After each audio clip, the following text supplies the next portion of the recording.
Assalamualaikum warahmatullahi wabarakatuh. Perkenalkan, nama saya Ari Syam Ramadan dari kelompok 11 mata kuliah pengantar hukum Indonesia. Di sini saya akan menjelaskan tentang hukum internasional. Hukum internasional dalam bahasa Belanda yakni Volksrecht.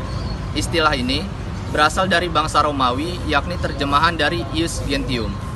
Istilah hukum internasional seringkali disebut dengan hukum bangsa-bangsa, hukum antar bangsa atau hukum antar negara, sebab semuanya menunjuk pada kaidah-kaidah dan asas-asas hukum yang mengatur hubungan melintasi batas-batas negara. Jadi di pembagian hukum internasional ini ada beberapa bagian, yaitu ada dua. Pertama, hukum internasional atau hukum perdata internasional. Hukum perdata internasional menjalankan suatu hubungan antar negara yang berdaulat penuh dan merdeka, menimbulkan hak dan kewajiban terhadap negara. Dan yang kedua adalah hukum perdata internasional. Hukum ini menjalankan hubungan dua negara, yaitu negara satu dengan negara yang lain. Dalam hubungan tersebut juga terdapat pada undang-undang sebagai berikut. 1.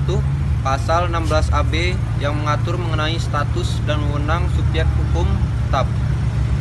Berlaku pada WNI berada luar negeri, lex original atau situs personalia. Jadi hukum yang berlaku di Indonesia mengikuti WNI ke luar negeri.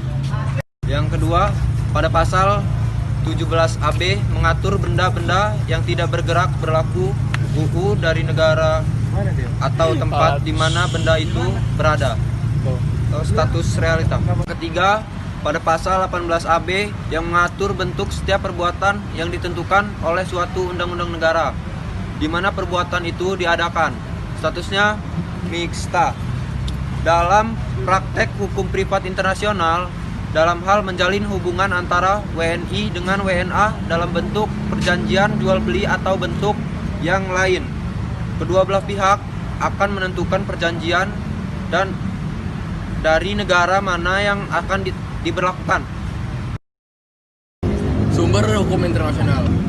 Sumber hukum internasional adalah sumber-sumber yang digunakan oleh Mahkamah Internasional dalam memutuskan masalah-masalah dari hubungan internasional. Dalam arti secara material adalah sumber hukum internasional yang membahas dasar berlakunya hukum suatu negara. Perjanjian internasional atau traktat.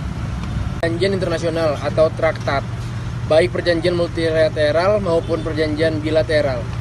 Kebiasaan-kebiasaan internasional yang terbukti dalam traktat umum dan diterima sebagai hukum internasional convention. Asas-asas hukum yang diakui oleh bangsa-bangsa beradab. Keputusan-keputusan hukum dan ajari para ahli hukum internasional dari berbagai negara sebagai alat tambahan untuk menentukan hukum. Pendapat-pendapat para ahli hukum terkemuka. Asas-asas hukum internasional. Asas sunt servanda, asas di mana hukum setiap janji harus ditepati. Asas kedaulatan negara, di mana setiap negara yang melakukan hubungan internasional itu memiliki peraman derajat dan mengakui kedaulatan suatu negara.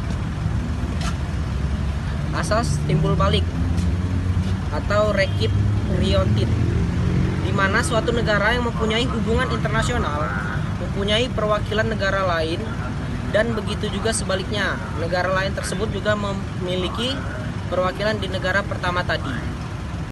Sekian dari kelompok kami, kelompok 11 hukum internasional. Lebih kurangnya mohon maaf, pada Allah mohon ampun.